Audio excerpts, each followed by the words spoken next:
Hello दोस्तों, मैं हूं सी रहमान हमानी। स्वागत है आप सबका। आज इस वीडियो में हम बात करने वाले हैं 12 ऐसे कारणों के बारे में या रीजंस के बारे में कि जिस वजह से बिजनेसेस फेल होते हैं। एक स्टडी के द्वारा पता चला है कि 50% बिजनेसेस जो है वो पहले 5 सालों में ही बंद हो जाते हैं। आइए देखते हैं फेलियर रेट क्या है उस स्टडी के हिसाब से। करीब करीब 20% of the business fail in first year, मतलब पहले ही साल में 20% बिजनेस बंद हो जाता है। और पहले 2 सालों के अंदर 33% बिजनेसेस बंद हो जाते हैं। और पहले 5 सालों के अंदर करीब करीब 50% बिजनेसेस बंद हो जाते हैं। और बिजनेस के 10 सालों के अंदर करीब करीब 66 बिजनेसेस बंद हो जाते हैं। मतलब अगर 100 बिजनेस स्टार्ट होते हैं तो आने वाले 10 सालों के अंदर 66 बिजनेस बंद हो जाएंगे। मतलब सिर्फ करीब करीब 30 से 34% तक बिजनेस ही सरवाइव कर पाएंगे। तो क्या रीजन है कि बिजनेस फेल हो जाते हैं, उसके बारे में हम देखेंगे। सबसे पहला रीजन होता है अनरियलिस्टिक एक्सपेक्टेशंस। आप सभी ने बचपन में शेख चिल्ली की स्टोरी तो सुनी ही होगी। वो सपना देखता है कि मैं अंडे दूंगा, अंडे में से मुर्गियां निकलेगी, मुर्गियां बड़ी होके और अंडे देगी, मैं और उन अंडों को बेच के पैसे कमाऊंगा, उससे मैं बकरियां खरीदूंगा, फिर बकरियां बेच के मैं गाय लूंगा, गाय दूध देगी, मैं दूध बेच के अमीर हो जाऊंगा। तो बहुत सारे जो बिजनेस होते हैं वो अनरियलिस्टिक एक्सपेक्टेशन रखते हैं कि मेरा इतना सेल्स हो जाएगा, मेरा इतना प्रॉफिट हो जाएगा। अनरियलिस्टिक एक्सपेक्टेशन नहीं रखना चाहिए हमको। जो एक्चुअल में हो सकता है, जितना अचीवेबल है, जितना हम सेल्स कर सकते हैं या जितना हम प्रॉफिट कर सकते हैं, हमको उतना ही एस्टिमेशन लेके चलना चाहिए। दूसरा पॉइंट है दोस्तों, not focusing on customer needs. मतलब कस्टमर की क्या नीड्स है उसके ऊपर हम फोकस नहीं कर पाते। अब ये हेनरी फोर्ड का बहुत ही अच्छा कोट है, if I had asked people what they wanted they would have said faster horses.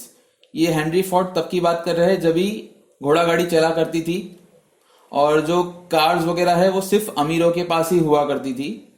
तो वो बोलते हैं कि अगर मैं लोगों से पूछता कि आपको क्या चाहिए तो वो बोलेंगे कि मुझे ज्यादा तेज भागने वाले घोड़े चाहिए। बट हेनरी फोर्ड ने क्या किया कि वो अफोर्डेबल गाड़ियां लोगों को दिया उन्होंने। मतलब ऐसी कार्स उन्होंने बनाए कि जो नॉर्मल इंसान भी अफोर्ड कर सके। और जिससे आप सभी अभी जानते हैं कि फोर्ड गाड़ी का नाम अभी कितना बड़ा हो चुका है। तीसरा रीजन है दोस्तों कि आपका कोई यूएसपी नहीं होना। यूएसपी का मतलब होता है यूनिक सेलिंग प्रोपोजिशन, कि ऐसी कौन सी चीज है आपके पास जो आपके कंपटीटर्स के पास नहीं है। वो कुछ भी हो सकता है, आपके पास बेस्ट क्वालिटी हो सकती है, लोवेस्ट प्राइस हो सकता है, प्रॉब्लम सॉल्वर आप हो सकते हो, या आप सबसे नए नए प्रोडक्ट्स लेके आ रहे हो मार्केट में, या आप कन्वीनियंट हो, या आप मोस्ट प्रेस्टिजियस हो, या बेस्ट फीचर्स है आपके पास आपके प्रोडक्ट्स में, या फिर आप मोस्ट रिलायबल हो। तो आपके पास कुछ ऐसी चीज होनी चाहिए जो आपको आपके कंपटीटर से अलग करे। फोर्थ पॉइंट आता है दोस्तों, नो रिकरिंग रेवेन्यू मॉडल। बहुत सारे ऐसे बिजनेस होते हैं कि वो रोज सुबह उठ के कस्टमर ढूंढने निकल पड़ते हैं। तो उस रीजन से उनको काफी सारी दिक्कत आती है बिजनेस बड़ा करने के अंदर। दोस्तों आप सभी जानते हो नेटफ्लिक्स और अमेजोन के बारे में। उसका मंथली कॉस्ट होता है कि आपने एक बार नेटफ्लिक्स का सब्सक्रिप्शन ले लिया तो फिर हर महीने नेटफ्लिक्स को पैसे आते रहेंगे कंटिन्यूसली। तो वैसे ही आप लोग भी अपना बिजनेस कुछ इस तरह से बनाए, कस्टमर्स कंटिन्यूस बेसिस के ऊपर आपको बिजनेस देते रहे या आपको सेल्स देते रहे। जैसे आप डीमार्ट का एग्जांपल ले सकते हो कि उधर भी आप कस्टमर्स जो है वो रेगुलर बेसिस पे जाते रहते हैं। एवरी मंथ हमको ग्रोसरीज खरीदने जानी है। जो लोग डीमार्ट से खरीदते हैं वो लोग हर महीने डीमार्ट जाते ही है ग्रोसरीज खरीदने के लिए। तो आप कुछ ऐसा प्रोडक्ट बनाइए या कुछ ऐसा मॉडल बनाइए कि जिससे आपको रिपीटेड बिजनेस मिला करे। Lack of talented workforce.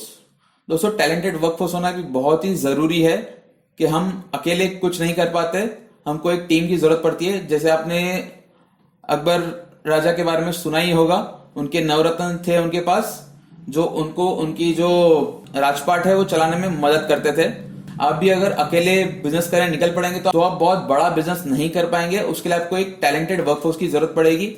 उसके अंदर आपके कंसल्टेंट्स भी आ गए, आपके जो इंजीनियर्स हो गए या आपके चार्टर्ड अकाउंटेंट्स हो गए, आपके लॉयर्स हो गए, या आपका जो भी बिजनेस है, आपके सेल्समैन हो गए, आपके जो प्रोडक्शन इंचार्जेस है या प्रोडक्शन मैनेजर जो है वो हो गया। तो आपको एक टीम, बहुत ही अच्छी टीम बिल्ड करनी पड़ेगी जिससे आपको आपके बिजनेस को आप अच्छे से ग्रो कर पाए। नेक्स्ट आता है दोस्तों लैक ऑफ प्रॉफिट्स। बहुत सारे ऐसे बिजनेसेस हैं जिसके अंदर रेवेन्यू तो हो रहा है, मतलब सेल्स तो हो रहा है, सेल्स काफी ऊपर है, बट उनका जो प्रॉफिट है वो नेगेटिव है। तो इस अगर आपके प्रॉफिट्स नहीं हो रहे बिजनेस में, आप कंटिन्यूस बेसिस पे लॉसेस कर रहे हो, तो ज्यादा टाइम तक वो बिजनेस नहीं टिक पाएगा। कुछ ही सालों में वो बिजनेस बंद होने के चांसेस होते हैं। नेक्स्ट होता है दोस्तों बिजनेस फेलियर का रीजन, नेगेटिव कैश फ्लो। अब ये बहुत ही अच्छा कोट है जिसमें लिखा हुआ है revenue is vanity, profit is sanity, but cash is the king. तो आप अगर सेल्स कर रहे हो और प्रॉफिट भी कर रहे हो, बुक्स के अंदर आपको प्रॉफिट दिख रहा है बट आपका कैश नहीं आ रहा है, आप सब सामान उधारी में बेच रहे हो आपके कस्टमर्स को, और वो आपको पता ही नहीं कि आपके पैसे कब तक आएंगे, या डीले होते जा रहे, डीले पे डीले होते जा रहा है, आपको कस्टमर जो है पैसे नहीं दे रहा है। तो ये बड़ी दिक्कत वाली बात है कि आपका बिजनेस आने वाले कुछ सालों में अगर ऐसा ही चलता रहा तो आपका बिजनेस बंद होने के चांसेस हो सकते हैं। तो कैश फ्लो के ऊपर भी फोकस करना बहुत ही जरूरी है।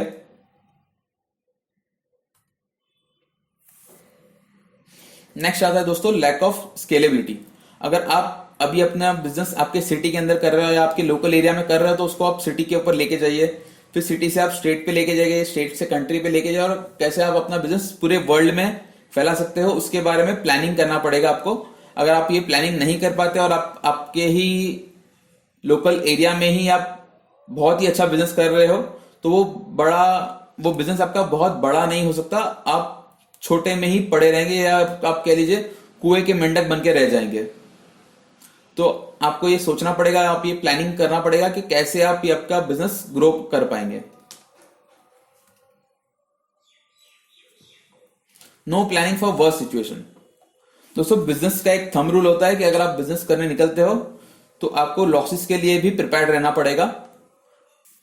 बहुत सारे लोग हैं जो बिजनेस स्टार्ट तो कर देते हैं बट वो सिर्फ यही सोच के चलते हैं कि मेरा बिजनेस प्रॉफिट में ही चलेगा, बट वो ये नहीं सोचते कि अगर कुछ ऐसे कारण हो गए या कुछ ऐसे रीजन हो गए जिसकी वजह से आपका बिजनेस नहीं चला। जैसे हम सब जानते हैं कि अभी कोविड-19 का प्रॉब्लम चल रहा है, तो जरा सोचिए कि अगर जिसने बिजनेस जनवरी या फरवरी में स्टार्ट किया रहेगा और मार्च से लॉकडाउन हो गया, तो वो बंदा क्या करेगा। तो उसको वर्स्ट सिचुएशन के लिए प्रिपेयर्ड रहना पड़ेगा कि वो अगर वर्स्ट सिचुएशन आ भी गई तो वो क्या करेगा, उसको पहले से प्रिपेयर होना चाहिए। तो आपको पहले से प्रिपेयर्ड रहना पड़ेगा कि अगर वर्स्ट सिचुएशन आ गई तो आप आपके बिजनेस को बचाने के लिए क्या करेंगे। Taking too much loans. दोस्तों ये रॉबर्ट कियोस्की का बहुत ही अच्छा कोट है, 10% of the borrowers in the world use debt to get richer. सिर्फ 10% ही ऐसे लोग हैं दुनिया में जो लोन लेते हैं अमीर बनने के लिए, बाकी के 90% लोग लोन लेते हैं और वो और गरीब हो जाते हैं। तो अगर आपने बहुत सारा लोन लिया हुआ है तो वो भी एक बहुत बड़ा रिस्क हो जाता है। आप लोन उतना ही लीजिए जितना आप मैनेज कर पाए, और आपके कंट्रोल के बाहर का अगर आप लोन लेते हो तो वो कहीं ना कहीं आपको आगे चल के प्रॉब्लम होएगा ही वो लोन रिपेमेंट करने के लिए। नेक्स्ट आता है दोस्तों लैक ऑफ इनोवेशन। दोस्तों इंडिया के अंदर जो स्टार्टअप्स है वो 90% स्टार्टअप जो बंद होती है वो लैक ऑफ इनोवेशन की वजह से होता है कि हम कुछ नया आइडिया, नया इनोवेशन हमारे प्रोडक्ट में नहीं ला पाते, इसलिए जो स्टार्टअप्स है वो काफी सारे स्टार्टअप्स है जो बंद हो जाते हैं। स्टार्टअप स्टार्ट होने के विद इन 5 years, 5 सालों के अंदर ही वो स्टार्टअप्स बंद हो जाते हैं अगर उनके पास कुछ इनोवेशन नहीं रहेगा तो। क्योंकि आप अभी सब जानते हैं कि भाई स्टार्टअप बहुत हो रहा है इंडिया में, तो अगर आपके पास कुछ इनोवेशन या कुछ इनोवेटिव चीजें नहीं रहेगी तो आप बिजनेस के अंदर सरवाइव करना आपके लिए मुश्किल हो सकता है। लास्ट आता है दोस्तों नो फीडबैक फ्रॉम कस्टमर्स। आप अगर कस्टमर से कोई फीडबैक नहीं ले रहे हो या आपके कस्टमर आपको जो फीडबैक दे रहे हैं नेगेटिव हो या चाहे पॉजिटिव हो, और उसके ऊपर आप वर्क नहीं कर रहे हो। मान लीजिए आपको कुछ नेगेटिव फीडबैक मिला कि आप ऐसा नहीं ऐसा कीजिए, और आपने वो फीडबैक को इग्नोर कर दिया। आप ऐसा मान के चल रहे कि भाई वो कस्टमर तो ऐसा ही है, वो तो कुछ भी बोल रहा है। तो दोस्तों वैसा नहीं है। जो कस्टमर है वो आपके अच्छे के लिए ही बोलता है। कुछ भी अगर आप फीडबैक आपको मिलता है तो आप उस पर सोचिए, आप उसको वो फीडबैक के ऊपर काम कीजिए, कैसे आप अपने प्रोडक्ट्स को अच्छा बना सकते हो, आपके प्रोडक्ट्स या सर्विसेज को, उसके ऊपर आप काम कीजिए ताकि आपको आगे चल के और अच्छा कस्टमर फीडबैक मिले। और अगर कोई कस्टमर खराब फीडबैक देता है या आपको पॉइंट आउट करता है कि ये चीज आपके प्रोडक्ट में अच्छी नहीं है, तो वो आपका अच्छा ही चाहता है, इसलिए वो आपको बता रहा है कि भाई आप ये चीज बदल लीजिए और मैं आपके साथ में जुड़ा रहूंगा। और कुछ कस्टमर ऐसे भी होते हैं कि जो कुछ फीडबैक आपको देंगे ही नहीं, वो ऐसे ही आपके कॉम्पिटिटर्स के पास चले जाएंगे। तो वो वैसे कस्टमर्स आपके लिए बहुत ही डेंजरस हो सकते हैं, ना कि आपका जो कस्टमर जो आपको नेगेटिव फीडबैक दे रहा है। जो नेगेटिव फीडबैक दे रहा है वो कस्टमर आपके लिए बहुत ही अच्छा है। कभी कभी ऐसा होता है कि आपको ही नहीं पता कि आपके प्रोडक्ट में क्या चीज मिसिंग है, तो वो आपको आपके कस्टमर पॉइंट आउट करते हैं कि आपको क्या चीज वो प्रोडक्ट के अंदर बिल्डअप करनी चाहिए। तो आप उसको इम्प्लीमेंट कीजिए ताकि आपको कस्टमर्स खुश रहे और आपको ज्यादा से ज्यादा बिजनेस मिले और आपका बिजनेस सर्वाइव रहे और प्रॉफिटेबल रहे। आशा करता हूं दोस्तों कि आप सबके बिजनेसेस फ्लरिश हो, आपको अच्छे में अच्छा प्रॉफिट हो और आपके बिजनेस अच्छे से ग्रो करे। अगर आपको ये वीडियो अच्छा लगा है तो इसे लाइक कीजिए, शेयर कीजिए, और अगर आपने अभी तक सब्सक्राइब नहीं किया तो सब्सक्राइब करें और बेल आइकन को दबा दें, जिससे आपको आने वाले सभी वीडियो के बारे में नोटिफिकेशन मिलता रहेगा। और दोस्तों बात करते हैं फीडबैक की, तो मेरे लिए भी फीडबैक बहुत ही इंपॉर्टेंट है। तो आप आपके फीडबैक कमेंट्स के द्वारा बताएं मुझे, जिससे मुझे भी पता चले कि मुझे किस टॉपिक के ऊपर वीडियो बनाना चाहिए, या आपको ये मेरा वीडियो पसंद आ रहा है कि नहीं आ रहा है, कमेंट के द्वारा जरूर बताइए।